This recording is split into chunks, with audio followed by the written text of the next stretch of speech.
The hiker finds the cave in July on a Tuesday, in the kind of afternoon heat that makes the Cerro Oscuro range shimmer at the edges like something not entirely decided about its own existence. She has been following Rattleback Creek uphill for 2 hours past the falls, past the place where the trail becomes suggestion rather than path. And she finds the opening not because she was looking for it, but because her boot catches the edge of a flat stone and she stumbles sideways into a shadow that is cooler than any shadow has a right to be in July. She steps inside. The air changes around her arms the way air changes in a root cellar, that particular coolness that has nothing to do with the season outside. She walks back 8 paces 10, and then she does what people always do in rooms they cannot explain.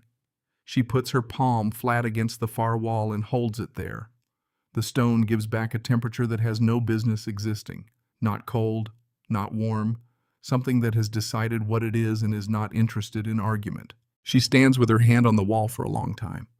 Outside, the July afternoon continues without her. Somewhere in the summer of that same mountain 140 years earlier, a woman named Wren Calloway did the same thing for the first time and understood that she had found the only ally the Cerro Oscuro range was ever going to offer her. This is how that began. Harlan Calloway made barrels in Pittsburgh for 31 years, and the shop he worked in smelled of oak shavings and iron hoops and the particular sweetness of wood that has been stressed and bent into a shape it did not begin with. He was not a large man. His hands were disproportionately the hands of someone twice his size, the knuckles enlarged from decades of mallet work, the palms mapped with a geography of small white scars. He taught his daughter Wren the trade, not because he expected her to take it up, but because he believed that a person who did not understand how materials behaved had no business trusting them. On summer afternoons, when the shop was quiet and the light came through the high windows in long yellow bars full of floating oak dust, Harlan would place his daughter's hand against the stave side of a finished barrel. "Hold it," he would say. "Don't think, just count." What Wren felt was coolness in the middle of summer heat, the wood drawing temperature from the whiskey inside it, the way a well draws water slow continuous from a source deeper than the surface suggested. "Mass," her father said. He would tap the barrel head twice with 2 knuckles, a sound like a question being answered. "Sound stave, sound wood. What is inside stays inside because the wood has decided so. The wood does not argue with the weather. The wood waits." Wren was 8 years old the first time she understood this. She was 34 when it saved her life. Between those 2 ages, a childhood that smelled of sawdust. A young woman's move to a boarding house in Gunnison when the barrel trade in Pittsburgh dried up and Harlan Calloway's hands finally gave out at the joints. A job in a mining company's cookhouse where the walls were always thin and the winters always seemed to know it. A marriage to a man named Ezra Calloway. She kept his name not for convention, but because she had chosen it the way you choose a tool that fits the hand deliberately with attention to weight. Who had his own version of her father's certainty, quieter, aimed at different things, but the same underlying conviction that the world rewarded careful attention to what materials could actually do. Ezra worked the silver drifts. He was good at reading stone, at understanding which walls would hold and which were performing a confidence they did not possess. He filed on a parcel of steep timbered ground along Rattleback Creek in the summer of 1878, 40 acres at 9,400 feet on the eastern shoulder of Ridgeback Peak, because he had walked that ground twice and both times come away with the feeling that something in it was waiting to be understood. He told Wren about it in the low voice he used when he was sure of something. "That is where we will grow old." He went down to the Creston Drift outside Gunnison 7 months later and did not come back up.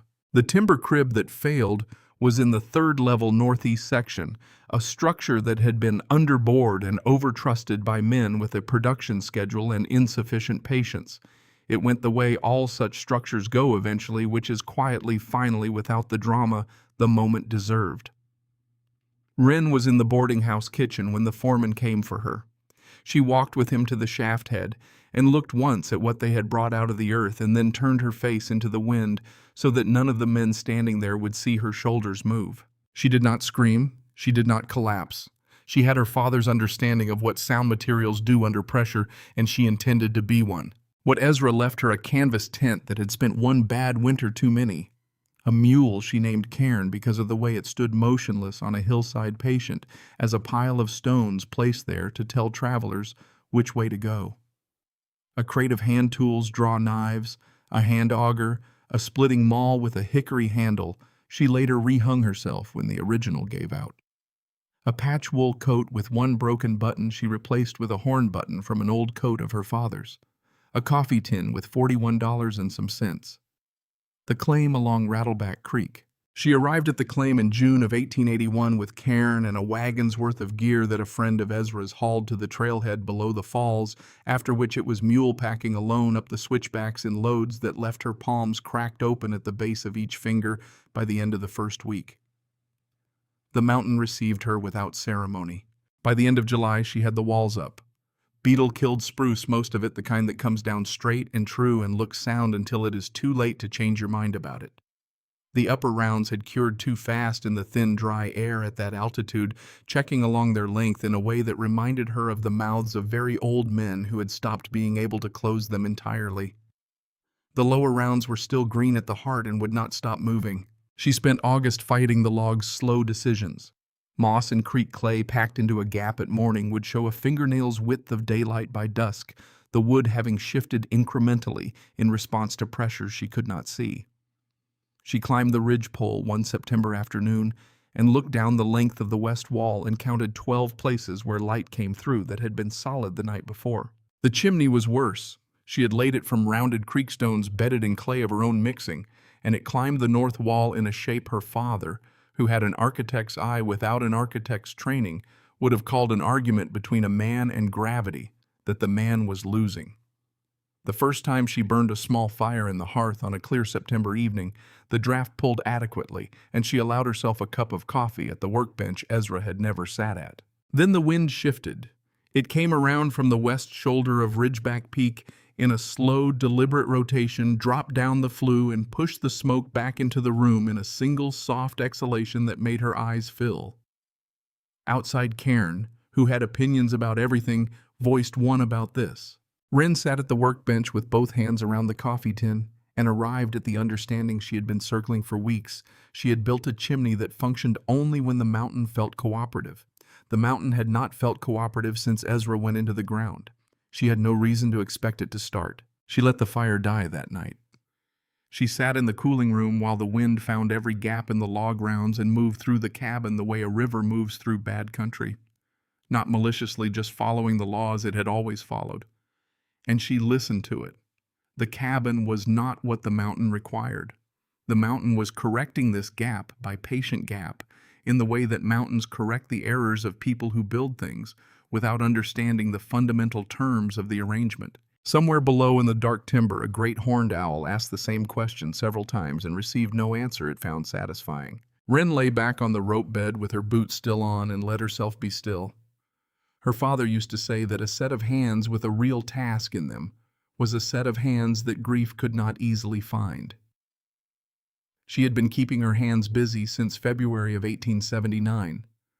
What she needed now was not to grieve less, but to think more clearly, and thinking clearly required that she stop arguing with the evidence the mountain was presenting. The evidence was this: the structure she had built would not hold a serious winter. The mountain knew this. She was beginning to.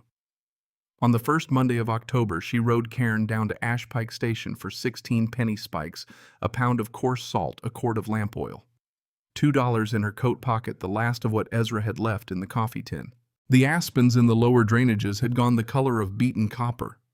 The air had the particular clarity of high country October, the kind of clear that feels like a warning dressed as beauty. She was tying Cairn to the rail outside the general store when August Pelletier came out through the front door of the trading post 2 buildings down.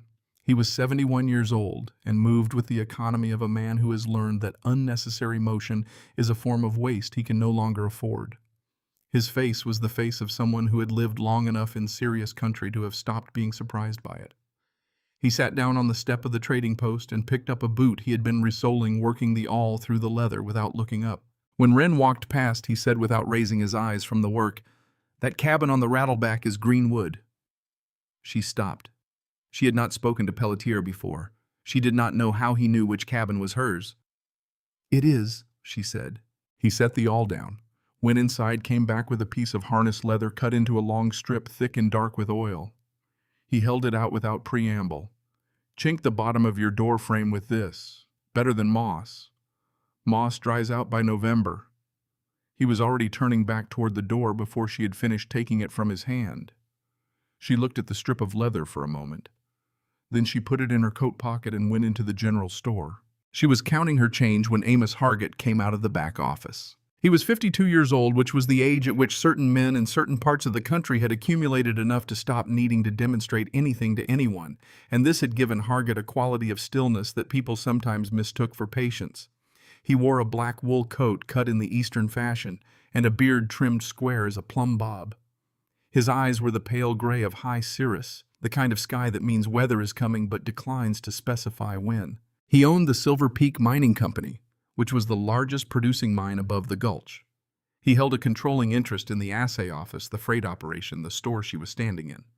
By way of unpaid notes that had quietly matured into leverage, he held the mortgages on 11 of the 23 cabins in Ashpike Station. He had not built this position through cruelty.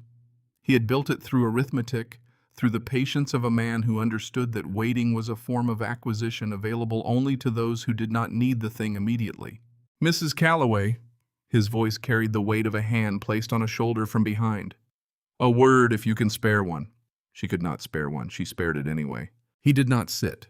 He rested one gloved hand on the stovepipe as if checking the temperature of something he owned. His tone was the tone of a man performing a kindness he had already written into his accounts as a business expense. Her ground on Rattleback Creek was high country. For a woman alone, her cabin was not yet closed, and her wood was not laid up. He was prepared to be generous. $400 cash that afternoon, a room in the company house through spring. In April, if she still wished to homestead, they would speak again. The store did not go quiet. The two men at the far end of the counter became very interested in a piece of equipment one of them was examining. The storekeeper found something requiring close attention in his ledger. $400 was more than Ezra had ever held at one time in his life. She did not let her face say so. She let the silence sit. She had learned at the shaft head of the Creston Drift that silence was a currency most people could not hold for long without spending. She let Hargett feel the full weight of it. Then she spoke in the same level voice she had used with the foreman that February morning. Mr. Hargett, I thank you for your interest. My ground is not for sale. Not this afternoon. Not in April. Something moved behind the pale eyes, not anger. Hargett did not perform anger in public. Something older than anger, something that had already begun running the longer calculation. You misunderstand me, Mrs. Calloway. He drew on his glove one finger at a time, unhurried, as if the conversation had already been filed away in the correct drawer. I am not making an offer against your comfort. I am making an offer against your winter. A pause. In the spring, I will still want that ground. I will buy it then. From your estate, if it comes to that. My hope, and I mean this plainly, is that it does not come to that. He touched the brim of his hat. He walked out into the pale October light. The storekeeper resumed his interest in the ledger with the focus of a man who has heard nothing and intends to keep it that way.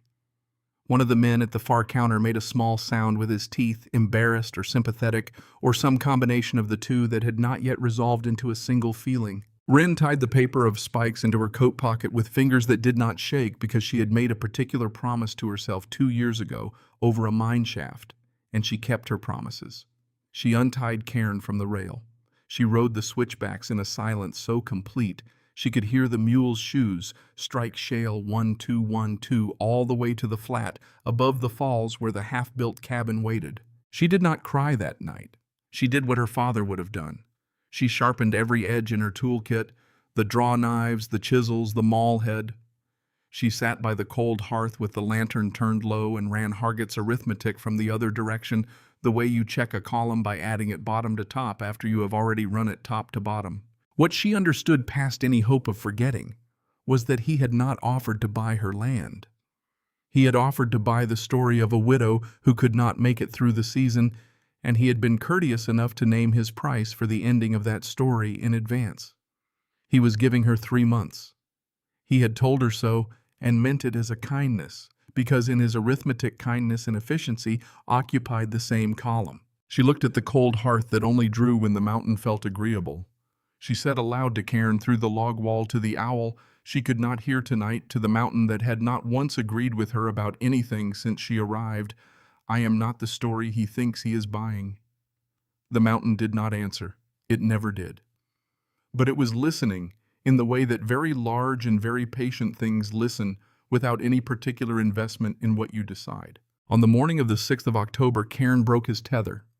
Wren found the frayed rope at first light, the knot he had worked against all night until the hemp finally gave, and she found his tracks in the frost leading away from the tent she had been sleeping in, because the cabin's chinking whistled at her all night into the black timber above the flat up along the north-facing shoulder of the granite outcrop that rose behind the claim like a molar pushed through the gum of the ridge. She had walked the base of that formation twice over the summer. She had not walked the top, or what passed for the top, which was a series of shelves and overhangs that from the trail below read as a single sheer face. She followed his tracks with the lead rope coiled over her shoulder and the lantern unlit in her hand, her breath making small clouds in the cold before her face. The frost on the ground caught the pre-dawn light and threw it back blue. Cairn was standing in a shadow that was not a shadow. It was a mouth in the granite face of the outcrop 7 feet high and perhaps 5 feet wide, set back under an overhanging brow of stone so deep that from the trail 20 feet below, it registered only as a darker area on a dark cliff. The mule had walked into it the way a cat walks into a barn, with the certainty of an animal that has decided something is shelter before any human would have recognized it as such. When Wren came up beside him and put her hand on his neck, the first thing she noticed before the dimensions, before the floor, before anything her eyes could resolve in the pre-dawn was the air. It was still. Not cold still, not the stillness of a place the wind had recently left. Genuinely still, the way a room inside a house is still, the way the interior of her father's shop on a windless day in July was still, as though the motion of outdoor air was a rumor this place had heard about and declined to participate in. She lit the lantern. The floor was dry gravel and flat plate stone sloping gently upward for a dozen paces before leveling into a chamber whose ceiling arched away from her in a smooth granite vault. She raised her hand as high as she could reach. 8 feet at the center, she estimated perhaps slightly more. The chamber ran back roughly 30 feet before the walls drew together into a crack too narrow for a person to pass. No drip, no wet streaks down the walls, no smell of rot or animal or anything but old stone, and the particular quality of air that has been underground long enough to forget what wind feels like. In one place near the back of the chamber, her lantern light caught a hairline fissure in the vault above her head, a dark line running up into the granite and disappearing into darkness above the reach of the light. She stood there for what she later estimated was the better part of an hour. She could not have explained afterward exactly what she was doing during that time. She was not planning. She was not calculating. She was doing what her father did when he first put his hands on a new piece of timber. Before he made any decision about what it was going to become, she was learning what it was. Cairn had come into the chamber behind her and was standing at her back with the patience of an animal that has found a good place to be and sees no reason to be anywhere else. She reached out and placed her palm flat against the wall of the chamber. Not the wall near the mouth. The deep wall, the back wall. The wall that was as far from the outside air as the dimensions of the place allowed. It was cold. Not the cold of iron in winter, which takes heat from you as fast as you can generate it, which draws the warmth out of a hand in 30 seconds and does not give it back. This was a different kind of cold. A cold that had settled. A cold that had decided what temperature it was going to be and had committed to that decision long before any season could make demands of it. The cold of the interior of one of her father's finished barrels, which was not the temperature of the air around it, but the temperature of what it contained, maintained by mass by the simple brute persistence of a material thick enough to have its own opinion about the season. "Mass," she said aloud quietly, not for Cairn's benefit, though his ear turned toward the word. She thought about the chimney that only drew when the mountain felt cooperative. She thought about the logs that had stopped arguing with the weather because she had sealed them and then started arguing again as soon as the wood dried further and created new gaps. She thought about Hargett drawing on his glove 1 finger at a time as though the conversation were already complete. Then she thought for the first time not as a fantasy or a joke, but as an actual architectural proposition about a room inside a wall that would never check or twist or argue with the season, not a dugout. She had lived near enough to dugouts to understand what they were: holes in earth which rotted, wept, filled with the smell of mold, bred the small brown mice that miners in Gunnison had told her could carry fever. A dugout was a hole in dirt. This was not dirt. This was the bone of the country. This was the deepest possible version of what her father had taught her. The sound staved the wall thick enough to have decided. She stood in the dark of the mountain and began carefully to think about frames. 4 posts of standing dead pine, straight grain set into the chamber floor. Cross members at height. Plank walls spaced close enough to keep a body's heat from dissipating too fast, loose enough for air to move. Moss and canvas in the gaps. A door of blanket weighted at the hem against the draft.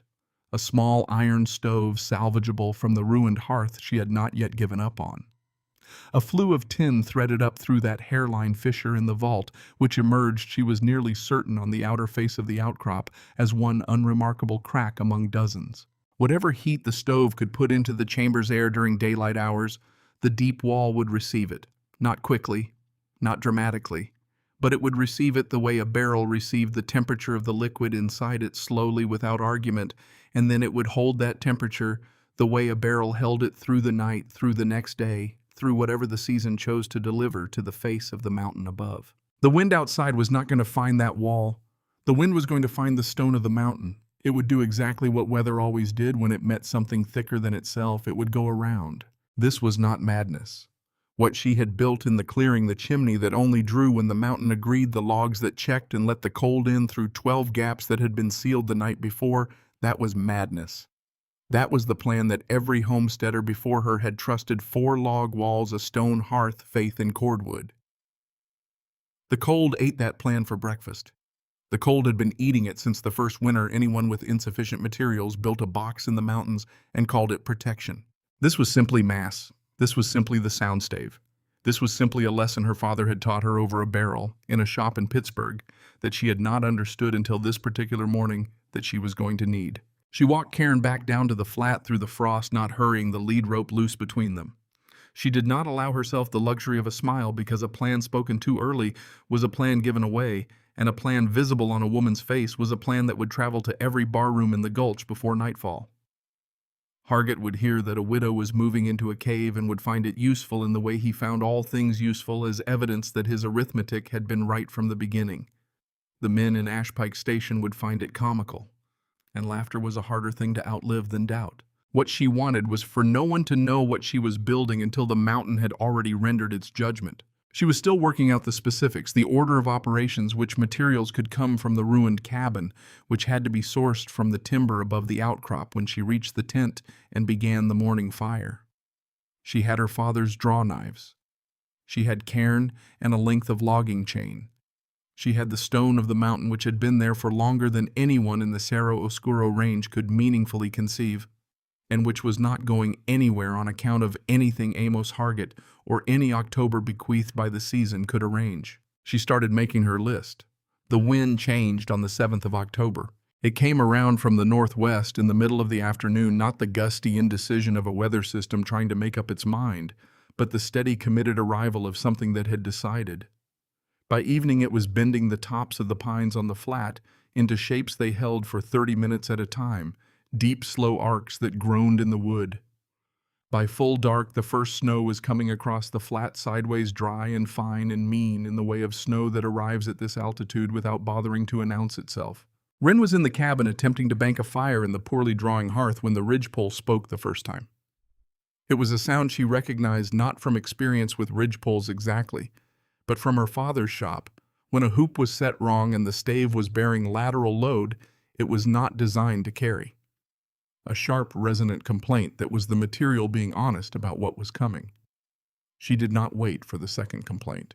In the 2 hours before the roof went, she moved everything that could not be replaced.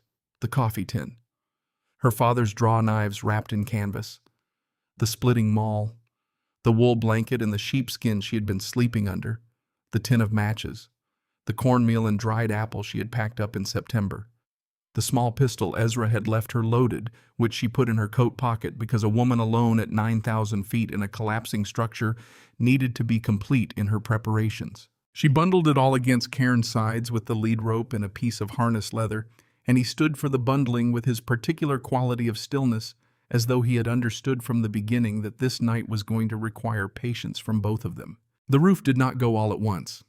It went like the breaking of a bad hand at cards, which is to say quietly finally and then all at once at the end. The shakes on the west pitch lifted in the wind hung for a moment in the kind of suspension that precedes the irreversible, and then they went.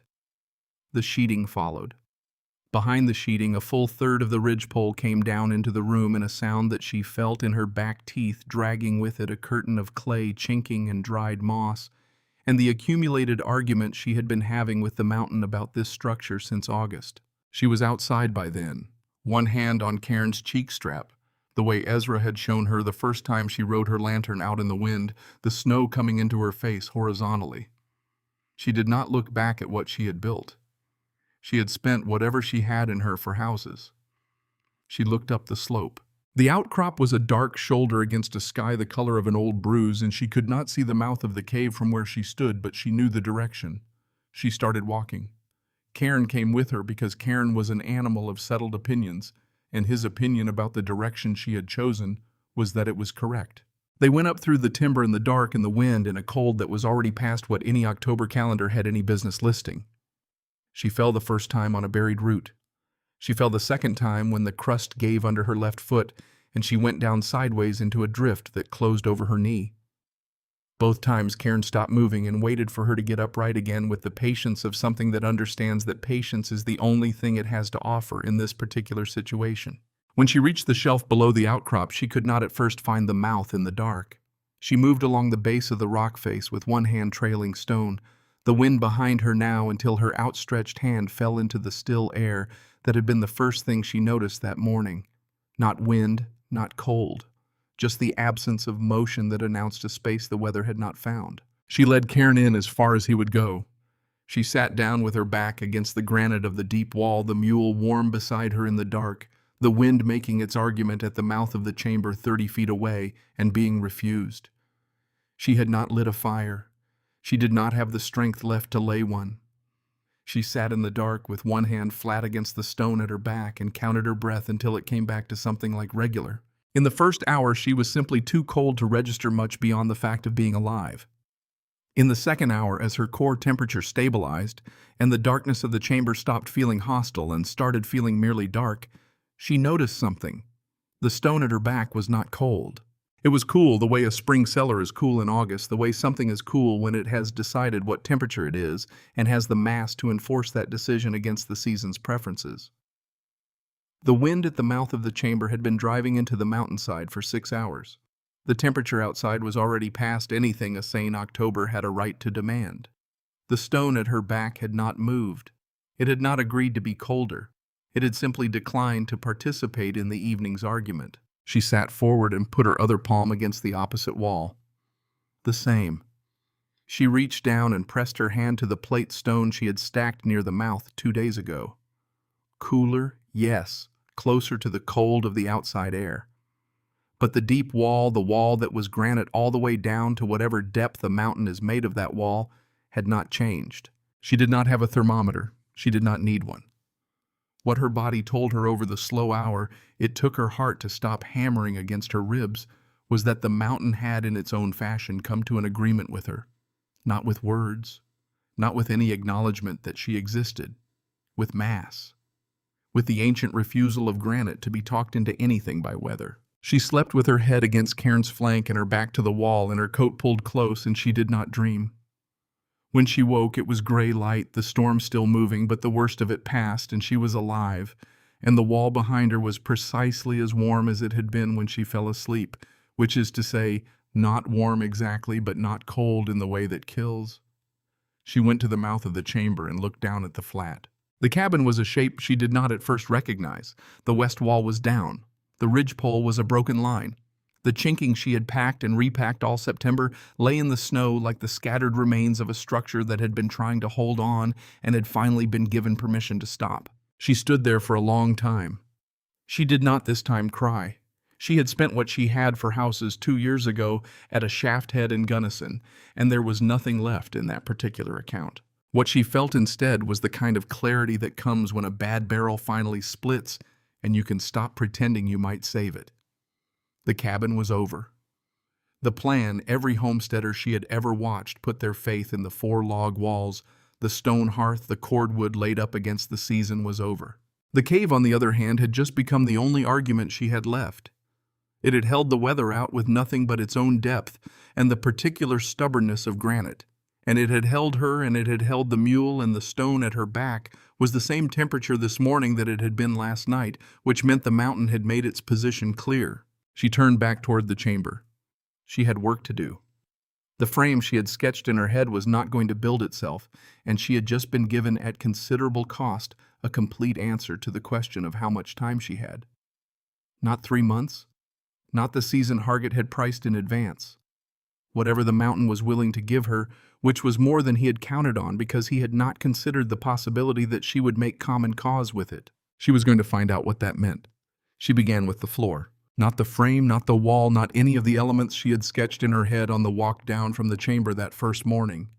The floor, because her father had taught her that order was 3/4 of any construction job, that the man who picked up a hoop before he had his staves laid in sequence on the shop floor was a man who would be fighting his own materials before the day was out. She laid the flat plate stones she had already stacked near the mouth of the chamber into a rough grid across the gravel, overlapping their edges, testing each one for rock before she committed weight to it. The gravel underneath was dry. Not damp dry, not the kind of dry that would turn treacherous in a hard freeze. The dry of a place that had not had water in it since before anyone alive could remember. The work of getting stone up from Rattleback Creek was the work of not being seen doing it. She took small loads. 1 pannier on Cairn's left side, 1 on his right, balanced carefully so the weight did not torque his spine 2 trips a day, down the switchbacks to the creek bank where the flat plate stones she needed lay in the shallows waiting in a patience that matched the mountain's own. She timed the trips for the middle of the day when Clem Dunsmore, who she knew ran a beaver line along the lower stretch of Rattleback Creek, was most likely to be at the far end of his sets. She did not know for certain that anyone was watching. She could not afford to assume otherwise. A woman who let the work become visible was a woman who let Hargett name the work before she had finished it. By the 4th day, the plate stone floor of the inner room was complete, set level within the margin a body needed to sleep flat. By the 6th, the first of the 4 frame posts was standing a length of standing dead lodge pole she had felled on the ridge above the outcrop and dragged to the mouth on Cairn's logging chain. The wood was dry through to the pith, the grain straight as a plumb line. Her father would have approved of it. She worked in wool mittens with the fingertip cut from the right index finger so she could feel the grain of the wood when she needed to, blowing into the cup of her hands between tasks when the cold got into her knuckles. The temperature in the chamber did not change during these days. She noticed this the way you notice something that has been proven once and then continues to prove itself, not with excitement, but with the gathering certainty of a person watching a principle hold across multiple applications. Outside the mouth of the chamber, the October cold made its intentions clear every morning at first light. Inside, working in her coat, she was comfortable. Not warm, not the aggressive warmth of a stove-heated room, the comfort of a temperature that had been decided on by something larger than the season. By the end of the 2nd week, the frame stood complete, 4 posts cross members at 8 feet plank walls formed from the sheathing she had salvaged from the ruined cabin which Cairn had carried up in bundles on his back over 3 days, while she walked alongside with one hand on his neck, talking to him in a low, continuous voice about nothing in particular, because she had learned that he worked better with sound than with silence. The gaps between the planks she stuffed with pine boughs stripped from the timber above the outcrop, layering them shingle fashion so the overlapping needles sealed the spaces without blocking the slow circulation of air she wanted the room to breathe. She cut the wagon canvas Ezra had left in strips and wove it through the bough layer on the outer face of the plank walls. It was not beautiful. It was what a barrel looked like before the final, hooping, functional, purposeful, making no claims beyond its actual capacity to hold. The dry stack wall across the mouth of the chamber was the most public part of the work, the piece that anyone standing on the shelf outside could see, so she built it last when the frame inside the cave was complete enough that she had a reason to be at the chamber mouth anyway. She laid the chalk line of flour along the gravel floor 6 feet back from the opening, far enough that the wall would be invisible from the trail 20 feet below. Then she began fitting. The technique was the one August Pelletier had demonstrated without meaning to by the shape of his hands on a piece of harness leather, the economy of a man who knew exactly how much force each task required. Base stone heavy upper courses, lighter the weight distribution that made a dry stacked wall self-supporting rather than dependent on any mortar's promise. Tie stones laid the long way through the wall, at every fourth course binding the inner face to the outer face so that the structure was not two thin walls pretending to be one thick one, but an actual unified mass. She wanted two things from the wall: stop the wind, narrow the entry. What she got by the end of the fourth day of stacking was both. The throat of the passage through the center was wide enough for her to pass through sideways, with a loaded pack narrow enough that any wind that found its way in would arrive as a manageable stream, rather than the sideways rush that had taken her roof. She stood back on the fifth morning and looked at what she had made. From the trail below, the chamber mouth read as a slight irregularity in the cliff face, darker than the surrounding stone, recessed enough under the overhanging brow to be easily dismissed as shadow. A man trapping the creek below might glance up and see nothing worth a second look. The calmest she had been since Ezra's death settled over her like the chamber's own particular stillness. Her father had said that grief was mostly a problem of idle hands. She had understood the saying in the boarding house in Gunnison during that first year, sitting in the kitchen after the other residents were in bed, her hands folded on the table because there was nothing for them to do. She understood it differently now. The hands had work. The grief did not know where to find her.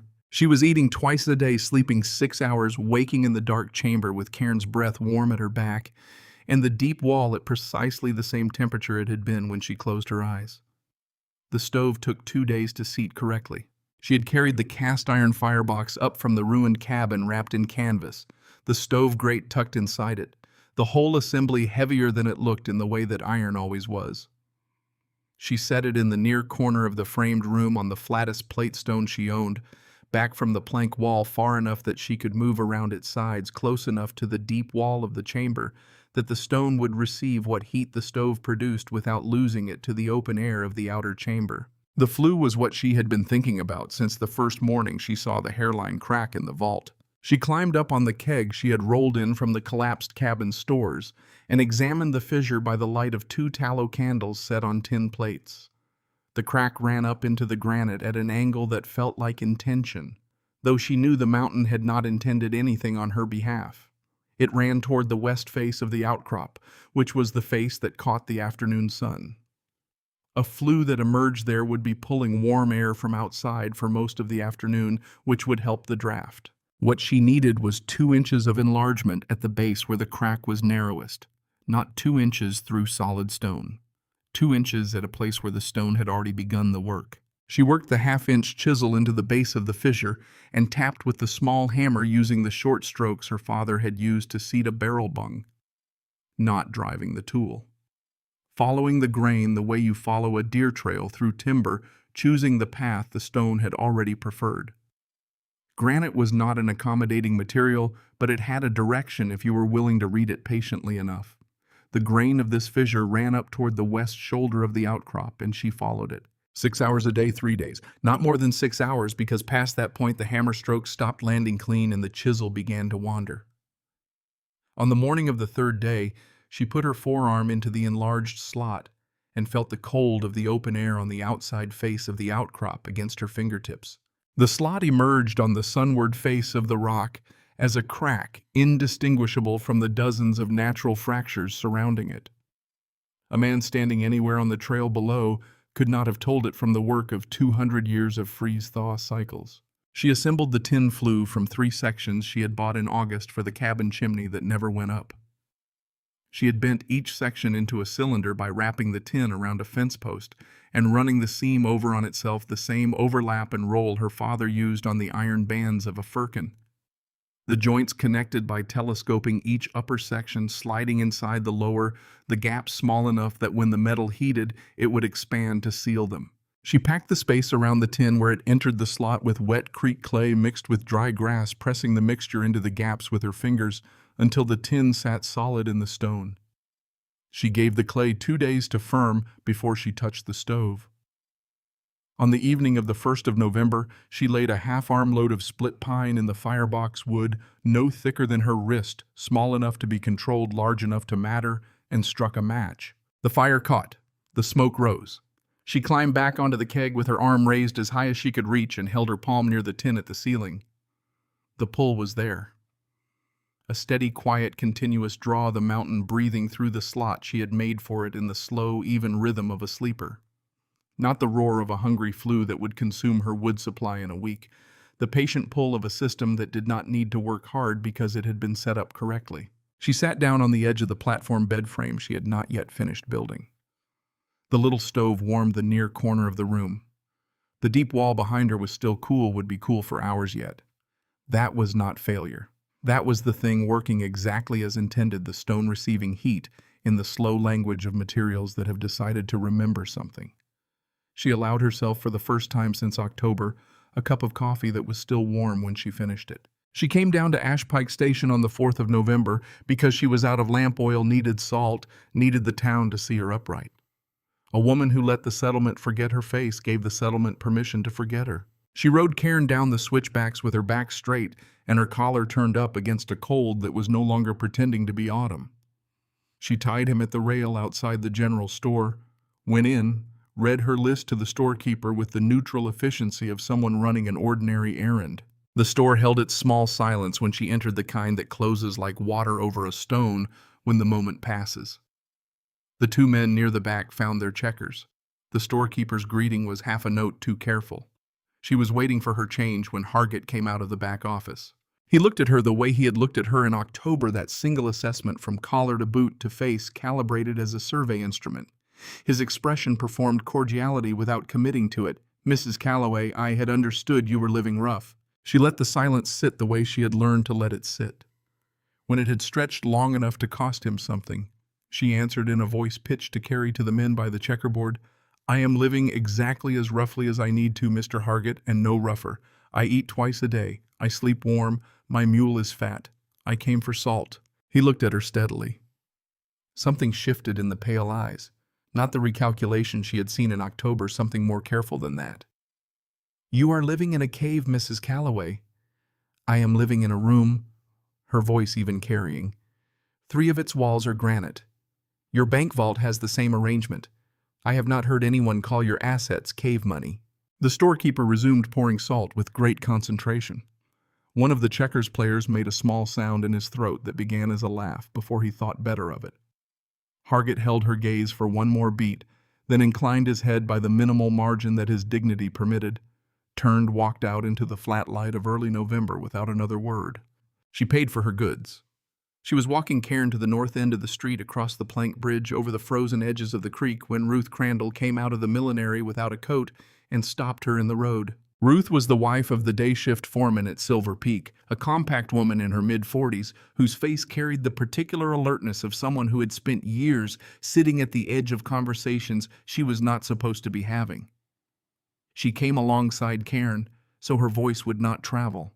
She spoke quickly, one eye on the street behind her. Last spring, Hargett had sent a survey crew up the west bank of Rattleback Creek. Her husband had been on it. They had pulled samples from the drift formation below the falls on the east bank, samples that did not go into the company ledger. They went into a private safe in Hargett's office, carried there by Ruth's husband, because that was what the man who paid his wages had asked him to do. "There is a vein under your ground." Ruth's voice was barely above the sound of the creek under its shell of ice. "My husband will not say how rich. He will only say that Hargett has been more patient about your claim than he has ever been patient about anything. That is what I know. I thought you should know it." Wren sat on Cairn's back above her and felt the peace settle into the space, and the arithmetic she had not known was waiting for it. She had understood since October that Hargett was not buying land. She had not understood until this moment the exact shape of what he was buying instead. She reached down her gloved hand, covering Ruth's bare one where it rested on Cairn's neck. One moment of contact, nothing theatrical. "Thank you. Does anyone else in Ashpike Station know?" "Not that I have heard." "For your husband's sake," Wren said quietly. "Let it stay that way." Ruth nodded. She stepped back and walked across the street with the purposeful pace of a woman who has remembered an errand which was the best cover available on a main street with 4 windows facing it. Wren pointed Cairn toward the switchbacks. She had been given by Hargett's own courtesy the true shape of what she was fighting, not a man who wanted to buy a grieving widow's parcel. A man who had already found the value in the rock below her feet and was waiting with the patience of someone who had always been able to afford patience for the cold to do what cold did to people who had built wrong. He was not cruel. He was arithmetic. He had simply priced her death into next year's acquisition cost and was waiting for the ledger to balance. She would have to be more patient than he was. She would have to be more Granite. That night she did not light the stove. She sat in the dark of the chamber with her hand on the deep wall and did the inventory from the other direction. Woodcut split stacked in the outer chamber enough. Wood standing dead within a half-day's drag from the outcrop, more than enough if she burned the way the stove wanted to be burned, small, deliberate for effect, rather than extravagance. What she needed was a system that used the wood twice. Once as flame, once as heat, remembered by stone. On the 14th of November, Cairn went lame. She found it at first light going out to check the water bucket she kept beside his corner of the outer chamber. He was standing on 3 legs, the right forefoot held up from the ground with the particular care of an animal that has learned not to trust it. When she ran her hand down to the pastern joint, it was hot against her palm in a way that was wrong. Swollen without obvious cause, no puncture, no wound she could find. She was not a farrier. She was a woman who had not had anyone to talk to for 2 months except the mule. And this mule was the one thing that had come up the switchbacks with her without being asked. The one thing that had pulled her out of drifts. She had no business falling into the one thing Ezra had chosen, with his particular attention to what materials could actually do. She made a poultice from the last of the linseed oil she had brought for finishing wood, and a handful of black tea leaves from the bottom of her supply, mixed to the consistency her father used for caulking compound. And she wrapped the joint in flannel torn from a chemise she was not going to need for warmth now that she had the chamber.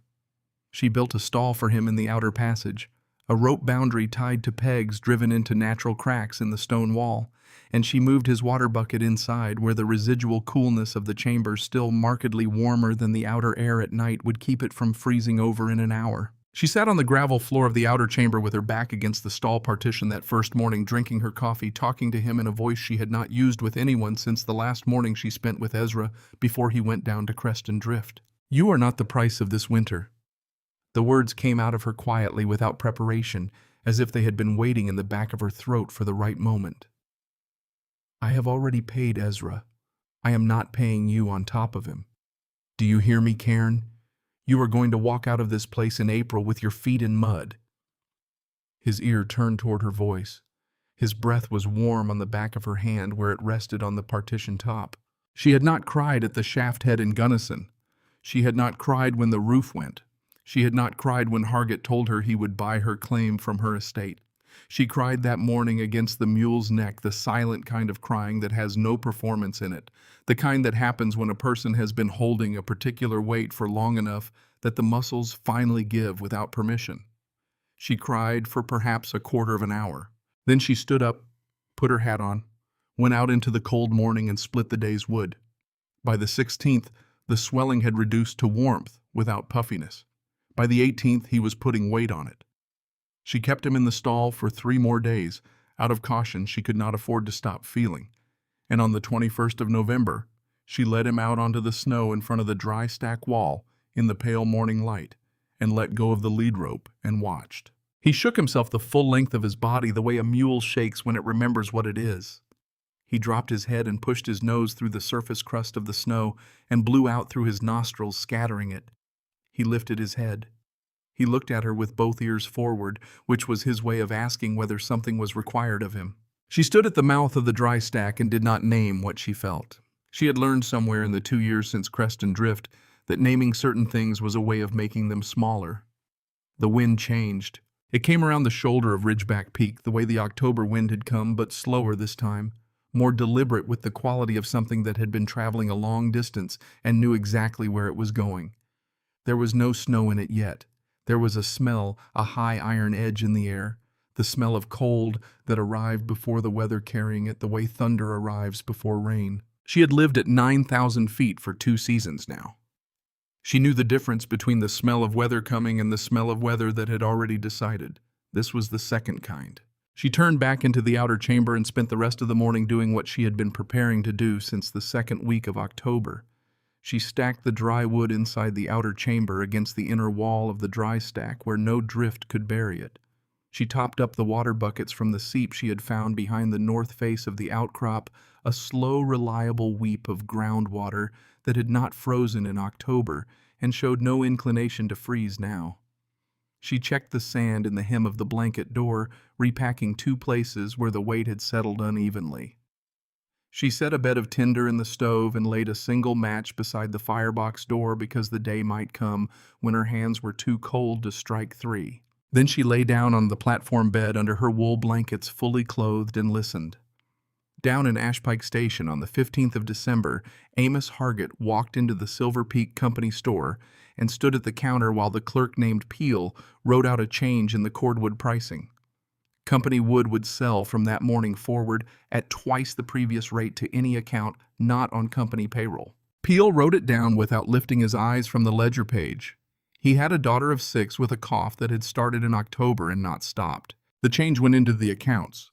Word of it did not need to travel far or fast. The mathematics were visible to any man who had bought wood from the company store before that morning. By the following afternoon, every person in Ashpike Station who did not draw a Silver Peak wage understood that the cost of their winter had just been revised upward without their consent. August Pelletier had counted his wood in October. He did this every year, walking around the pile in the lean-to with a stick in his hand, touching each piece, once the careful inventory of a man who had learned not to argue with numbers after they came back wrong. He had told his neighbor Stedman, whom he did not particularly like, but who asked, 1.5 cord, enough if I burn low and sleep close. He had said it with the certainty of a man who has been telling the truth for so long he no longer knows how to modulate it. The problem was that 1.5 cords was enough in a mild December, which this was not going to be. The problem was that at the new company rate he could not afford to buy more. He had been living at the edge of a sum that only balanced in good years. He had lived there long enough that he had stopped noticing the edge. Nathaniel Cross had known Pelletier since he came up from Missouri at 19 with one coat that was not adequate for altitude winters, and Pelletier had loaned him a second one without being asked and without accepting return of it until Cross had been in the country long enough to have his own that fit properly. That debt was not the kind that cleared with cash. Cross understood this. Cross, on the morning of the 18th of December, after Peel showed him the new pricing, Cross walked back to the boarding house and looked at his own wood behind the back wall. He loaded 1/4 of it onto his flat-bottomed pull sled, dragged it through the snow to Pelletier's lean-to, stacked it there, and returned without knocking at the door. He did not want thanks. He wanted the old man to think he had miscounted in October, which was the only form the gift could take that Pelletier's pride would not refuse. Pelletier came out at first light on the 19th, saw the new wood, followed the sled track with his eyes back down the street to the boarding house, sat down on his step in his shirt sleeves in the cold for a length of time that Stedman, watching from behind his curtain, described afterward as longer than was sensible for the temperature. Then he went inside. He left the wood where Cross had put it. He would burn it. He would in the spring find a way to repay the boy in a form the boy would accept. That was as far ahead as he permitted himself to plan. Because planning past spring for a man his age was a form of presumption, he had earned the right to decline. The wind that Wren had smelled on the 21st of November arrived in earnest on the evening of the 18th of December. It came from the northwest without preliminary, a long, sustained pressure that set the pines bending into postures they held for hours. The temperature at the boarding house thermometer stood at 11 above zero at sundown. By midnight it was 2 below. By first light on the 19th it was 11 below, the wind still building. The snow started at 3 in the afternoon on the 19th and came sideways from the opening movement. Not the high dry powder of a moderate pattern. Wet driven heavy, the kind of snow that meant the storm had moisture from lower elevations behind it and had not yet finished deciding how much it intended to use. Visibility on the main street of Ashpike Station went to nothing inside 40 minutes. In every cabin along the street, the same problem was arriving at the same hour. The fires that should have been holding the rooms were losing ground. Wood that had seemed adequate in November was now being consumed at twice the expected rate simply to maintain, not to heat, not to build comfort, just to hold the line against a cold that was pressing in through every wall with the methodical patience of something that had been doing this a great deal longer than the walls had. Hargett's own hearth at the company house drew badly for the first time in 7 winters, the wind finding the angle of the flue that its builder had not planned for. He stood at his window looking at the smoke that would not draw cleanly and thought about the survey samples in his private safe and about the widow on the creek above the falls and about whether the arithmetic he had run in October was still the arithmetic that applied. He believed it was. He had been running numbers in one form or another for 30 years. The numbers said that a woman alone at 9,000 feet in a cave with a cord of wood and a small stove did not last through a storm like this one. The numbers had not been wrong before. In the low cabin at the south end of Ashpike Station, August Pelletier fed his stove at 4 in the afternoon, then again at 6, burning through the extra wood. Cross had left him with the focused attention of a man who understands that the situation has become a negotiation with a party that does not make concessions. At 7, he lay down on the cot beside the stove with his wool coat over him. He was tired in a way that had been building for several months, the tiredness that old men in serious country knew as something other than sleepiness, and he told himself he would rise at 9 and feed the stove once more. He did not rise at 9. The stove burned down to a coal bed sometime after 10. The coals held what they could for an hour after that. Then they did not, and the cabin temperature began its slow fall toward the outside air, and the old man on the cot cooled along with it in the way of a thing that has used up what it had. The drift closed over the flue pipe before midnight.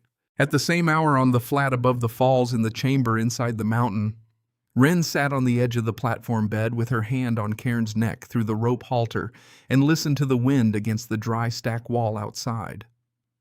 The blanket door hung weighted at the hem, the sand in its pocket lying flat and solid.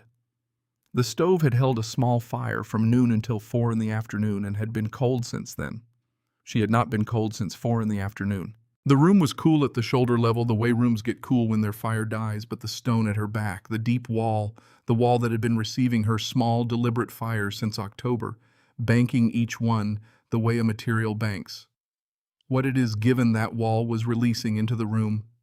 A gentle, patient, continuous warmth that had no business being there by any logic she had grown up understanding. She could feel it through her coat. She could feel it against the back of her neck. She pressed her palm flat to the stone and held it for a count of 30. And the temperature did not change, and the length of the count did not cool as the count progressed. The way iron cooled when you touched it did not draw the heat from her hand the way stone was supposed to do. It simply continued to be what it had decided to be, which was a wall that remembered 6 weeks of small, careful fires and intended to release that memory slowly over the course of a night that outside was the worst night anyone in the drainage had experienced in living memory. She spoke aloud in the dark, not for Cairn's benefit, not for the mountains, but because a sentence spoken into the air of a room became more certain than a sentence kept inside the body. Let it come. Whatever it is bringing out there, let it come. We are not the ones it is coming for. Cairn's breath was warm against her knee. The wind at the dry stack wall was loud enough that she could hear it through 30 feet of granite, which meant it was significant, which meant the mountain outside was receiving a serious argument from the season. The mountain was not moving. The deep wall was not moving. The temperature in the room had dropped perhaps 3 degrees since the stove went cold 6 hours ago. 3 degrees in 6 hours at 11 below zero outside. She had wood enough to light a second fire stacked in the outer chamber dry, cut to wrist thickness the way the stove preferred. She had chosen not to because she wanted to know the true number. She wanted to know what the mountain could do without her assistance, what it had stored, what it was willing to give back. The answer was coming in through her palm. The storm did not lift on the 20th. It did not lift on the 21st.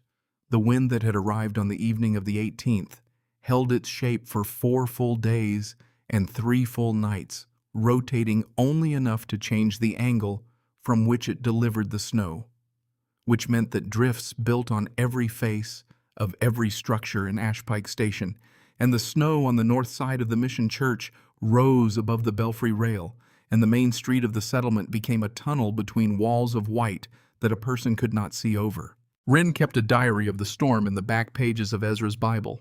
She used a pencil kept warm inside her coat so the graphite would not refuse the cold paper. She recorded fuel, not weather, half an armload at noon on the 19th, half an armload at noon on the 20th, a full armload on the morning of the 21st, because the outside cold had begun to penetrate the outer chamber past the dry stack wall, and she needed to bring the deep wall back to its full working temperature before dark. Half an armload on the 22nd. Each morning she placed her bare palm against the deep wall and counted to 30. She did not need the count to know. She needed it to be precise. On the morning of the 19th, the wall had been cool. On the morning of the 23rd, after 4 days of small, deliberate fires, the wall returned to her palm a warmth that did not diminish in the length of the count. Steady, unhurried, the warmth of a material that had received what she had put into it over 6 weeks of preparation and was releasing it now at its own measured pace in accordance with its own nature. She sat with Ezra's Bible in her hands on the third night and talked to Cairn in a voice from a long time ago, the voice she had used in the Pittsburgh boarding house before she understood that speaking to a room that didn't answer was a luxury she could no longer afford. She told him about her father's hands. She told him that Ezra had chosen Cairn specifically for the shape of his ears, which Ezra said were honest ears, ears that showed what the mule was thinking rather than concealing it, and that she had not known at the time a man could choose a mule on that basis, but that she now understood he was right. Cairn's breath was even in the dark. Outside, the storm was making its argument to the mountain the way it had been making arguments to this mountain since before there were any people to hear them, and the mountain's answer was the same answer it had always given. Not this wall, not this depth, not this stone. On the morning of the 24th of December, Wren woke to silence. Not the silence of a pause in weather, the silence of weather that has finished. The absence where the wind had been was as loud in its own way as the wind itself had been, the way you notice a clock only after it stops. She lay still under the blankets for a long minute, listening for what might have replaced it, finding nothing to replace it. She rose, put on her coat, used the wooden scraper she had prepared for this specific purpose to clear the drift that had built against the mouth of the dry stack during the night. 10 minutes of steady work that opened a passage she could crouch through into the outside air. She stepped out onto the shelf. The world was white in every direction, enormous, still catching the first pale color of a dawn that was taking its time. The pines below the outcrop had bent under their loads until some of them had touched the ground and stayed there. The flat below the shelf where the ruins of her cabin had been was a smooth, unbroken basin of snow without a line or shadow to suggest that anything had ever been built there. The valley below Rattleback Creek was the same deep smoothing of every edge, every corner, everything that had been a boundary made soft. She could not see smoke from Ashpike Station. She went back inside. She built the morning fire small, precise. She heated water. She poured coffee into the tin cup. She opened the Bible to the back pages where she had been writing and added a final line in the same steady hand that had recorded every other entry, December 24th. Wind broken at dawn, no new snow since midnight, 6 armloads burned in 6 days. She looked at that number for a long time. Not 6 cords, not 6 ricks, not 6 of anything that would have made a reasonable story for men who burned 2 full cords and still had ice in their water buckets on the 3rd morning. 6 armloads of split pine no thicker than her wrist in 6 days at temperatures that had stayed below zero for the last 48 hours. She closed the Bible. She drank her coffee. The wall at her back was warm in the thin light that came through the mouth of the dry stack, warm with the absolute matter-of-fact certainty of mass that has received what it was given and kept it. Somewhere down the switchbacks in the direction of the valley, the world was digging out. She did not know yet what it had lost in the digging. She would know soon enough. Whatever it was, the mountain had not taken anything from her that she had not already decided she could give. She was alive. The wall was warm. Cairn was breathing steady in the corner. Everything else was arithmetic, and she had learned from the best teacher the Cerro Oscuro range had ever offered her how to run arithmetic from the other direction. Clem Dunsmore packed for a recovery, not a rescue. He knew the difference. He had made the same preparation twice before in 11 years of trapping the Cerro Oscuro drainages, once for a prospector who had gone over a shelf in early November, once for a boy from the settlement who had followed a wounded elk past his own range of sense. Both times he had carried a blanket folded flat against the bottom of his pack, enough dried meat to sustain a man through a return trip made slower by what he was carrying. Both times the blanket had been used for the purpose he had brought it for. He did not bring extra food, he did not bring a second blanket. He brought the rifle because he always carried the rifle in December, not from any expectation of game, but from the same instinct that made him check the ice thickness on Rattleback Creek before he crossed it, even when the cold had been holding for 2 weeks. A man who stopped accounting for the things that could go wrong was a man who had decided the country owed him something it did not owe anyone. The switchbacks took 4 hours. The drifts had consolidated overnight into a surface that held his weight for 2 steps out of 3, and then gave without warning, dropping him to mid-thigh in the kind of snow that packed around the leg and had to be lifted out rather than stepped out of. He did not hurry. Hurrying in consolidated drift was how a man tore the tendons in his knee and became a problem for someone else to solve. He came out of the timber onto the shelf below the outcrop in the flat white light of a December morning, so clear it had a quality of apology about it, as though the sky were acknowledging that the previous 4 days had been excessive. He stopped. Wren Calloway was splitting kindling on a section of downed timber she had dragged into the shelter of the outcrop's lee face. Her coat was open at the collar. Her breath came in small clouds that dissipated quickly in the still air. The maul she was using came down with the unhurried authority of someone who has been doing this long enough that the motion has stopped being effort, the hickory handle completing its arc, the way a well-fitted tool completes it, the wood splitting along the grain with a sound like a clean answer to a question. She heard him on the snow before she saw him, the way people heard things in that country when the wind was down. She lowered the maul, turned her head, identified him. "Mr. Dunsmore." Her voice carried nothing theatrical. Not surprise, not relief, the measured acknowledgement of a woman who had expected eventually to see another person, and was noting that the eventually had arrived. "You are a long way from your line." He could not at once answer her. He was looking past her shoulder at the dry stack wall, at the tin of the flue emerging from the fissure above the wall's top course, at the split pile stacked inside the mouth of the passage, at what was not there. Not the great consuming mountain of cordwood that a reasonable person would have expected, not the evidence of desperate burning, not the ash-heavy smell of a stove run, continuous at full draft for 4 days. The pile inside the wall was tidy, contained, representing a quantity of wood he could estimate with the practiced eye of a man who had split his own for 11 winters. He had burned closer to 2 full cords in the same 6 days. He had still woken on the 3rd morning with a rime of ice on the inside of his water bucket. He took off his hat. He did not plan the gesture. His hand simply went to the brim and removed it the way a man's hat comes off in the presence of something that has earned the removal. "Mrs. Calloway?" His throat was drier than the cold alone explained. "I came up here to bring you a blanket." "Come in out of the cold," her voice already turning toward the passage. "Bring the blanket. I have coffee." He followed her through the throat of the dry stack, ducking his head under the top course, stepping past the mule, whose ears rotated toward him with the calm curiosity of an animal that had stopped being interested in threats. He pushed through the blanket door weighted with its sand hem. He stepped into the framed room. He stood there for what he estimated was 30 seconds without moving. The air of the room entered his lungs with a quality he did not immediately have a word for, not warm, not cold, inhabited. The air of a place that had been lived in through a serious winter and had formed an opinion about that fact. He put his bare hand against the deep wall. He held it there. The stone gave back a warmth that had no rational justification. He had sat on granite steps in October and felt his body heat run out of him into the stone in 2 minutes fast as water running downhill. He had heard Ferdinand Oakes say it in the ore bucket in November, the carpenter's patient explanation of why stone was not shelter, why stone conducted, why the widow would be colder in her cave than in any wooden room in the settlement. He had believed Oakes because Oakes had built 30 years of structures in that country and knew how materials behaved. His hand on the deep wall told him that Oakes had been right about every piece of granite he had ever put his hand on. It told him that Oakes had never put his hand on this particular wall.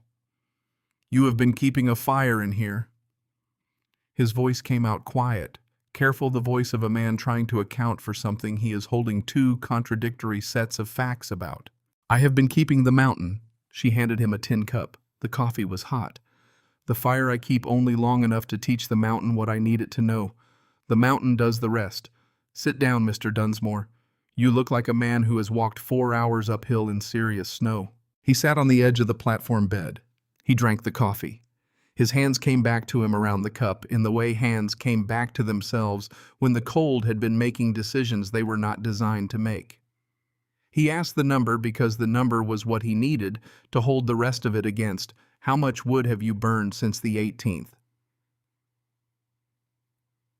6 armloads. No pride in it. A measurement delivered with the same neutrality she had used for every other fact. Splits no thicker than my wrist. I have not touched the larger rounds in the outer chamber. If the cold holds another week, I will burn perhaps 4 more of the small armloads and 1 of the larger rounds. That is the arithmetic. He set the cup down on the platform beside him. He ran the arithmetic she had just given him against the arithmetic of what he knew. Under 300 pounds of wood. Less than half a cord. 6 days at temperatures that had not risen above 10 below zero at any hour of daylight, that had touched 22 below on the 3rd night before the thermometer on Coombs' porch apparently lost interest in the lower range. He had burned through nearly 2 full cords. He had still had ice on his water bucket on the 3rd morning. The wall at his back was warm. He looked at it. He looked at her. He was a man who had spent 11 winters learning to read country to understand what the drainage was telling him about water levels, what the snowpack was telling him about spring, what the behavior of beaver told him about whether a particular stretch of creek was worth running sets on. He had spent 11 winters learning to read everything in that country except this. Mrs. Calloway? His throat worked. On the 4th of November, I stood in a barroom in the settlement and told every man in the room that you were a woman who did not know better than to pull the roof off her own cabin. I have walked up here today to tell you I was wrong. I have come up to say a great deal more than that, but I do not have the words for the rest of it. You do not need the rest. The corner of her mouth moved in a way he would spend time afterward trying to describe to people who had not been in the room for it. Take the blanket back down with you. Someone in Ashpike Station will need it before I do. He asked at the door of the blanket curtain because he had to know the size of what he was walking back down to. Anyone dead in the storm? She looked at him steadily. Someone. I do not know who yet. You will tell me on your next trip up. He went out. He walked back down the switchbacks in the flat afternoon light with the folded blanket still in his pack, the venison uneaten, the taste of coffee he had not paid for still present on his tongue. He thought on the way down about the strip of harness leather he had seen Pelletier hand her in October. He thought about what it meant that he had not seen smoke from the south end of the settlement when he had looked down from the shelf that morning. He did not let himself finish the thought until he reached the ore bucket at the last blue hour of Christmas Eve, because some things needed the warmth of a room before you could look at them directly. The ore bucket was full for Christmas Eve, in the way it was always full after a serious storm, men who had been alone with bad weather for 4 days, finding their way to the one room in Ashpike Station that had always drawn well, that had never smoked back, that had been built by someone who understood what a flue needed from its angle. Dunsmore came in and let the warmth take the outermost layer of the cold from his hands before he ordered anything. He drank 1 whiskey slowly. He told the story without laughter. He told it looking at the cup in his hand rather than at the faces around him, which was the same way he told a story when he was not sure yet what the story meant, but was certain it needed to be told accurately. The laughter did not come this time. Ferdinand Oakes sat in his usual place near the stove with his hat on his knee, which was where his hat went when he was listening to something that required both hands free. When Dunsmore said the number less than half a cord, 6 days temperatures that had not risen above 10 below, Oakes set his cup down on the plank table with a flatness that was not carelessness but the opposite of carelessness, a precision that meant his hands needed to be empty so that his mind could work. He said one word quietly enough that the 2 men nearest him had to lean in to hear it. Wrong. A pause in which the words sat in the air of the room without any company. I was wrong. He was not speaking to the room. He was speaking to 30 years of certainty that he had just discovered had been built on an incomplete understanding of what stone could do when you stopped arguing with it and started working with what it had already decided to be.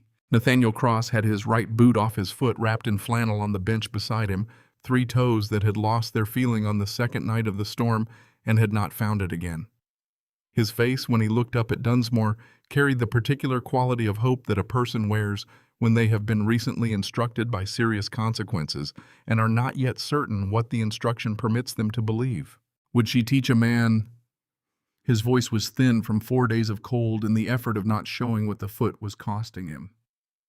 If a man came up in the spring and asked her honest, would she teach him what she has done up there? I did not ask her that. Dunsmore looked at his cup. But I do not think you would need to ask her twice. The Reverend Halston had already gone home by the time Dunsmore arrived. He had spent the afternoon of the 24th walking the length of the main street, with a shovel over his shoulder, checking each cabin in the pattern of a man who has done this kind of accounting before. He had come to the cabin at the south end of the settlement last because he had been postponing it in the way that certain kinds of knowledge get postponed when a person already has a sense of what they will find. No smoke at the flue, no smoke stain on the snow of the roof, no answer to the knock. He put his shoulder against the drift and forced the door. Pelletier was on the cot, turned toward the wall, the blanket covering him to the shoulders, in a way that suggested he had arranged it himself before he lay down for what he must have known somewhere past the edge of conscious thought was the last time. The stove held cold ash. The room was the temperature of the outside air, which was the temperature of a place that had stopped being maintained. The Reverend Halston sat down on the edge of the cot with his hat still on because removing it would have made the moment larger than he had the capacity to hold right then. And he said the words for the dead over the old man's face where it lay turned toward the wall. He covered the face with the blanket's edge. He closed the door behind him. He walked back to the mission church and rang the bell twice in the pattern the settlement had always used for this 2 strokes, with the particular spacing that meant someone had gone, that the count was changing, that the living should pause for a moment in whatever they were doing. In the company house, Hargett heard the bell from his office window. He set down the pen he had been holding over the letter to the Denver attorney. He thought about the pricing change he had entered in the ledger on the 15th of December. He thought about the distance between pricing a thing for advantage and being responsible for the consequence of that price. He was not, he told himself, a man who had wished August Pelletier ill. He was a man who had made a business decision that had operated in proximity to August Pelletier's death, and the proximity was the thing he was going to have to carry, because proximity was what the arithmetic of accountability looked like when you were honest about the columns. He put the pen down. He did not finish the letter that night. Wren learned about Pelletier 3 days later when Dunsmore came up with news from the settlement as he had promised. She sat with the information for a long time after he left, the way she sat with difficult arithmetic, not fighting it, not accelerating through it, letting it be the full size it was. She thought about a strip of harness leather handed over a trading post step without ceremony, about a question regarding salt that had been asked without looking up. 2 offerings made in the form of objects rather than words by a man who had decided that the most useful thing he could do for a widow he did not know was to give her what she needed before she knew she needed it. She did not cry. She had used the place inside her where that particular grief lived for Ezra and for the cabin and for the morning Cairn went lame, and what remained was not absence but something more durable. She let the loss take the shape it needed to take. Then she put her palm against the deep wall and held it there in the quiet of the chamber until the warmth the mountain had been keeping came back into her hand, patient, unchanged, entirely indifferent to seasons. On the 3rd of January, Hargett rode up the switchbacks on his good horse with 2 men from the company office walking behind him. Wren saw them from the mouth of the dry stack before they cleared the timber. She had time to compose her face into what it actually was, which was the face of a woman who had built a wall of plate stone in 5 days, spent 6 days in a serious storm, burning less wood than the other side of this conversation had burned on a single night, and was not on the 3rd of January disposed to be made to feel small. She waited. She did not go inside. Hargett did not dismount. His horse resented the drifts and was making its resentment known in small sideways movements that Hargett corrected with the knee patient practiced giving nothing to the animal's opinion. He looked at the dry stack, at the tin above it, at the smoke rising straight in the cold, still air. Mrs. Calloway. The formality of his tone was unchanged. Whatever the bell had rung into him on Christmas Eve had not broken the surface of his public register. I am authorized by the board of Silver Peak Mining Company to offer you $500 for the exclusive teaching of your method to our workers. Your ground remains your ground. The offer of purchase is formally withdrawn here before these witnesses." She stepped fully out of the passage mouth into the January light so he could see her completely. "Mr. Hargett." She let his name carry the same weight his name had always carried in conversations he thought he was running. "This method is not mine to sell to your company. It belongs to the mountain. Any man who wishes to walk up here in the daylight, look at what I have built, ask honest questions, he will get honest answers. He will pay me nothing. You will receive nothing." One of the men behind Hargett looked at the snow near his feet with a focus it did not merit. "If someone in your employ wants to pay for something," she continued, her voice level, carrying, "they can pay the family of the woman whose husband did not have enough wood in his lean-to because he could not meet your December price. They can pay the families of the people your bell rang for in the week after the storm. I can make you a list. I have been keeping one." Hargett looked at the thin, straight smoke above the dry stack. He looked at her. The calculation moving behind his eyes was not the calculation of a man deciding whether to press further. It was the calculation of a man determining which version of this moment would cost him the least across the longest horizon.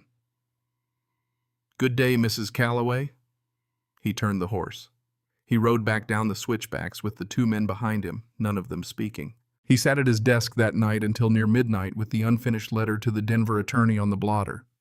And at some point between 11 and 12 he folded it, placed it in the drawer below the letter tray, pushed the drawer closed. He had sent a man to walk the western shoulder of Ridgeback Peak in late November before the storm to assess whether the vein that his survey samples indicated could be approached from the other side of the ridge without crossing Wren's claim. The man's report had come back the previous week. The vein was accessible from the western approach. The claim on Rattleback Creek was not necessary. The arithmetic had always been the arithmetic. The widow had simply never been the necessary variable he had assumed. He did not take the letter out of the drawer that spring. He did not take it out the following year. Eventually, the drawer held other papers on top of it, and the letter became a thing that had been decided against by the accumulation of time, rather than by any single moment of revision, which was the way most of Hargett's decisions that cost him something were ultimately made. Ferdinand Oakes came up on the 18th of January with Nathaniel Cross, who was walking with a hitch in his right foot that would take until April to fully resolve, and Otis Kilbride, a driller who had known Ezra at Creston Drift, and had not said one word against Wren in any room in Ashpike Station at any point during the previous 3 months. Oakes brought a mercury thermometer he had ordered from a medical supplier in Boston 3 years earlier, and had never had occasion to use, carried in its fitted wooden case in the inside pocket of his coat, where his body heat would keep it from lying. They spent an hour on the outside of the dry stack before asking to come in. Oakes ran his hand along the top course of the wall, testing the fit of each stone with the experienced touch of a man who had laid up thousands of feet of structure in his working life. He tapped the base plate in 3 places with the head of a small hammer he had brought in his coat pocket, listening to what the impact told him about the stone's contact with the ground. Kilbride, who had built shaft head frames in 3 different Colorado districts, examined the throat of the passage with the specific attention of someone assessing the relationship between a wall and the cliff face it was built against. Cross stood apart, watching the smoke from the flue tin, counting the seconds between one visible exhalation and the next. They came inside. Wren had let the stove die at 10 that morning.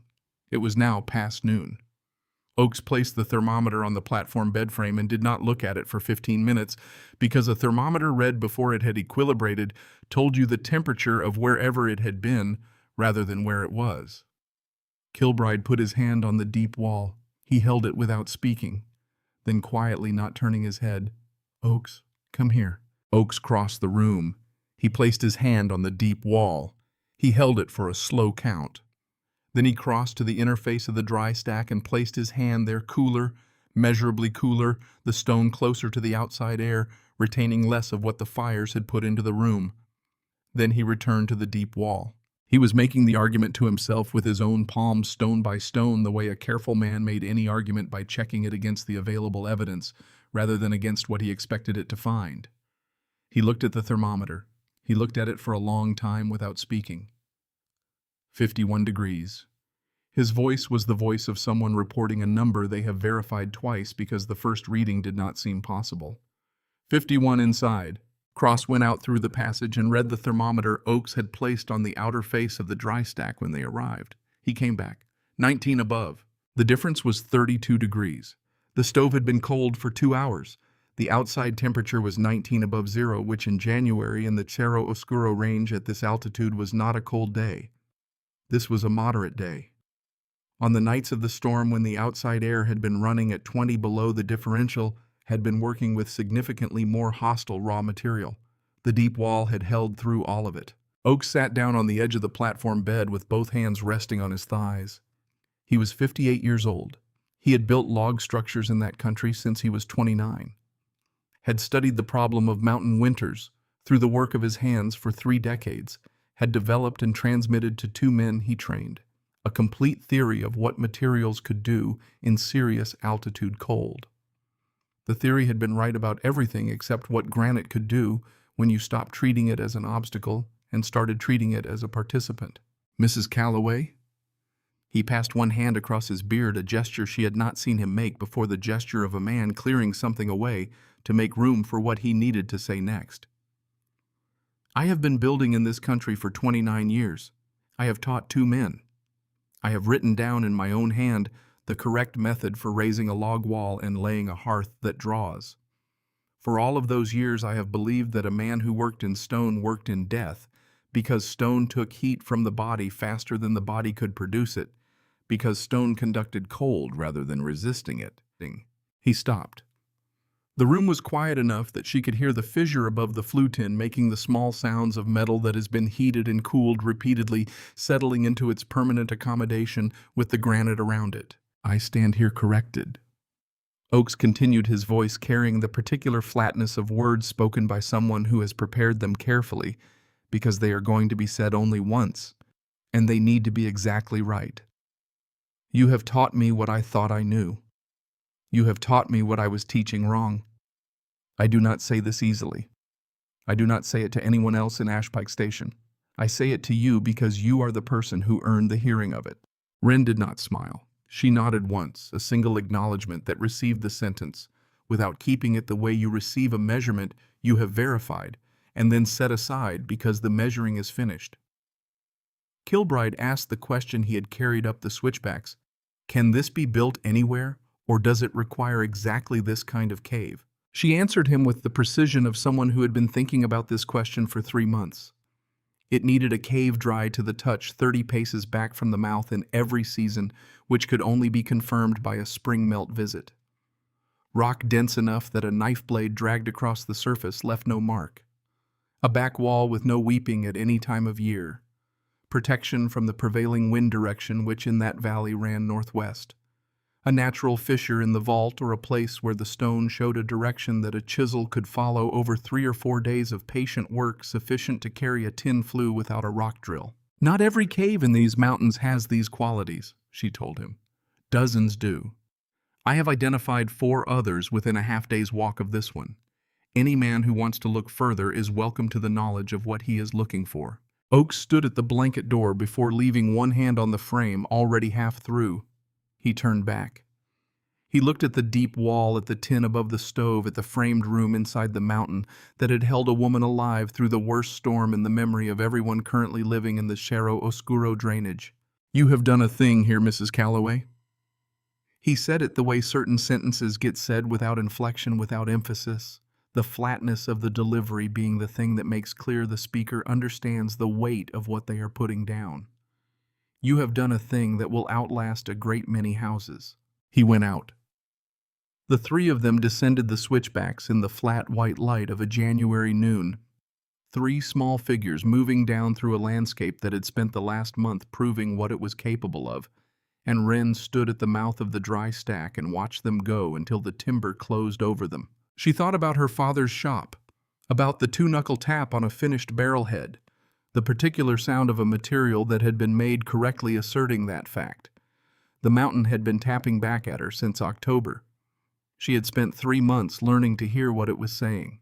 Nathaniel Cross filed on a claim of his own on Pinyon Ridge in February 6 miles east of the gulch on a north-facing slope where a granite outcrop ran along the ridgeline at the angle he now knew to look for.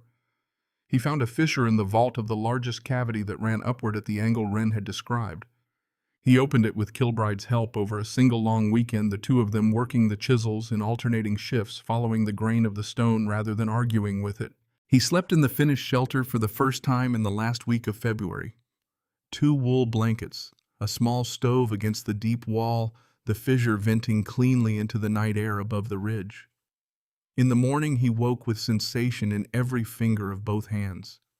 He lay still for a moment, cataloging this fact, the ordinary, intact feeling of a body that had been warm through the night, a thing he had not experienced on any winter morning since he had come up from Missouri at 19 without the right coat.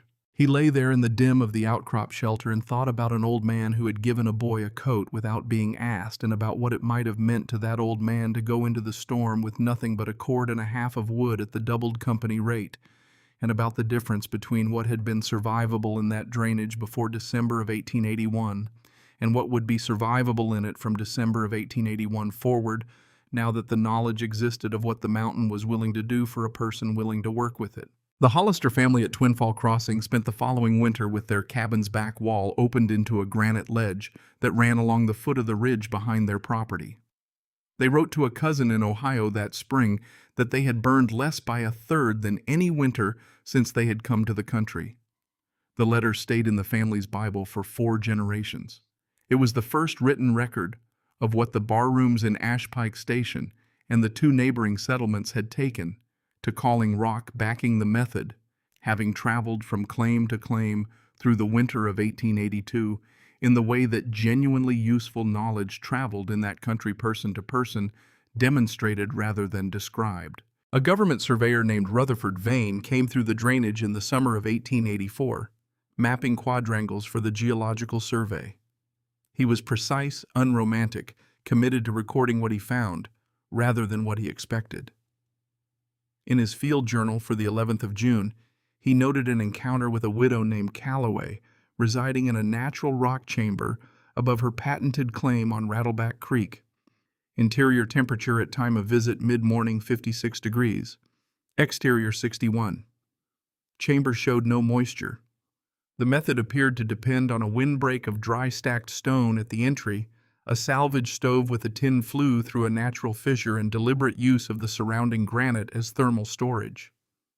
Fuel consumption approximately 1/8 that of a comparable log structure. Local settlers had adopted the method in various configurations. He counted 6 such shelters within a day's ride of the settlement, and he wrote in his careful hand that in his opinion this woman had accomplished without formal training or instrumentation what the survey's own engineers had not thought to attempt. The recommendation for further study was not acted upon. The report went to Washington in the fall of 1884 and was filed under a heading that had no relationship to what it described. The knowledge it documented did not require the report. By 1890, there were more than 30 rock-backed shelters in the Cerro Oscuro Range and the country south of it. By the turn of the century, more than 40. Most were never written down anywhere. They were built quietly by people who had felt either directly or through a neighbor's account the difference between a room that fought the winter and a room that had recruited the mountain to fight it instead. Wren built her permanent cabin in the spring of 1885.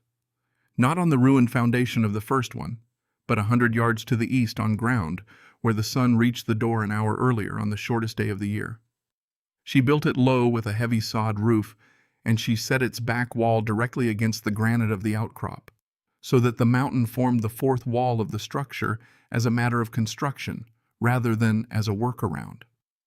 The chamber inside the rock became the winter bedroom of the house, accessible through a fitted door she built herself from planks cut at the mill that had opened in the settlement the previous year.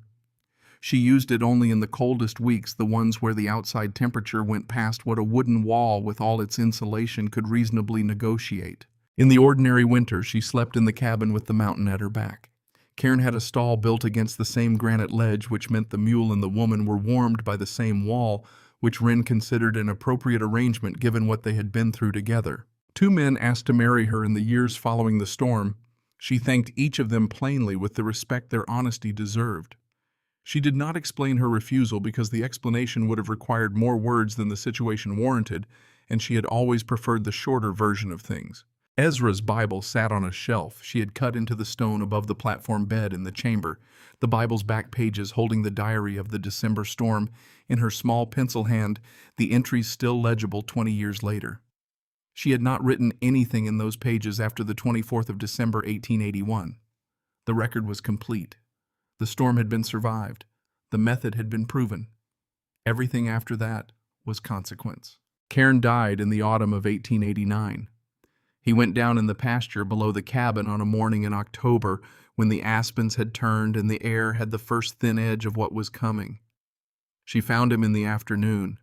She sat with him for an hour, with her hand on his neck in the posture they had held together in the storm in the chamber in the dark of that first night, when neither of them had understood yet what the mountain was going to offer.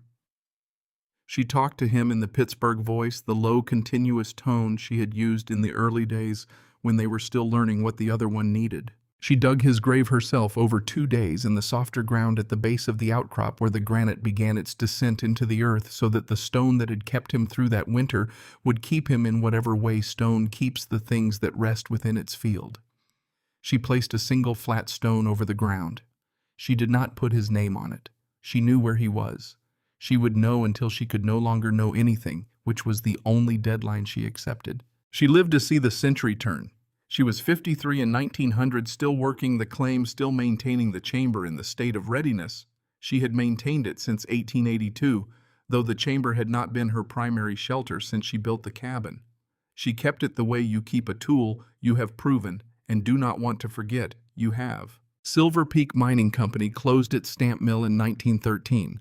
Hargett had died in Denver in 1904. A stroke at a board meeting, the kind of ending that suited the kind of life sudden final in the middle of a transaction.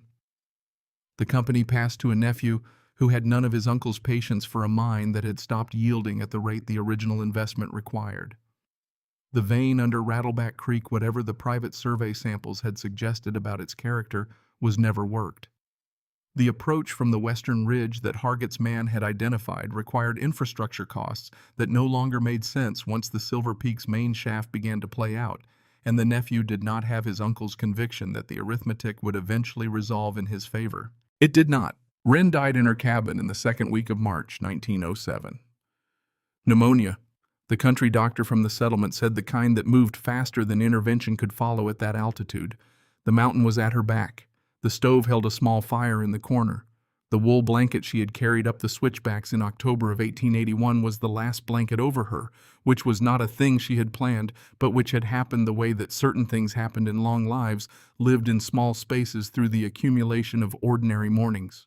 She was buried in the cemetery at the north edge of Ashpike Station on ground the current minister had set aside for her 10 years earlier out of a respect he could not have fully articulated, but felt with the certainty of something earned rather than given.